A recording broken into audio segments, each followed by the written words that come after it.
फडणवीस साहेब देश पातळीवरच्या राजकारणामध्ये आपला सक्रिय सहभाग होता. सध्या महाराष्ट्राचं आपण राजकारण पाहत ना, महाराष्ट्रामध्ये सरकार हे कुणाचं असतं? मागच्या 2.25 वर्षामध्ये सन्माननीय मुख्यमंत्री एकनाथ शिंदे साहेब यांच्या नेतृत्वामध्ये महाराष्ट्रामध्ये जे महायुतीचं सरकार आलं, उपमुख्यमंत्री देवेंद्रजी फडणवीस साहेब, उपमुख्यमंत्री अजितदादा पवार यांच्या सोबतीने महायुतीच्या सरकारने गेल्या 2.25 वर्षामध्ये देशाचे प्रधानमंत्री नरेंद्र मोदी यांच्या आशीर्वादाने जे काम केलं, जे विकासाचं काम केलं, त्या विकासाच्या कामाच्या जोरावर मला विश्वास आहे की निश्चितपणाने पुन्हा एकदा महाराष्ट्रामध्ये महायुतीचं सरकार येईल. या बाबतीत माझ्या मनात तिलमात्र शंका नाही.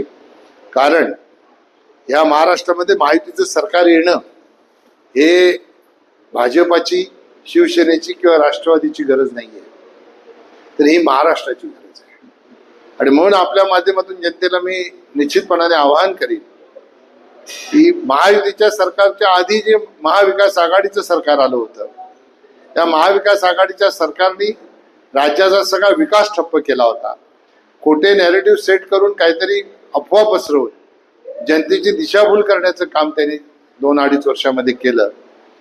लोकसभेमध्ये त्यांना थोडंसं यश आल्यानंतर पुन्हा तशा प्रकारचा ते प्रयत्न करतात. परंतु मला आपल्या माध्यमातून जनतेला आवाहन करायचंय महाराष्ट्राच्या, की आपल्याला या 2.25 वर्षामध्ये एकनाथ शिंदे साहेब यांच्या नेतृत्वामध्ये जे महाराष्ट्रामध्ये विकासाचं काम झालेलं आहे, त्यामुळे महाराष्ट्र प्रगतीच्या, उन्नतीच्या मार्गावर जात आहे. आणि म्हणून आपल्याला प्रगतीचं सरकार आणायचं आहे की स्थगितीचं सरकार आणायचं आहे? निश्चितपणाने महाराष्ट्राची जनता हे प्रगतीच्या सरकारला निवडेल, प्रगतीच्या सरकारच्या पारड्यात आपलं मत देईल आणि पुन्हा एकदा महायुतीचं सरकार या महाराष्ट्रामध्ये आणण्यासाठी आमच्या तिन्ही नेत्यांना आशीर्वाद देईल, अशा प्रकारचा मला विश्वास आहे.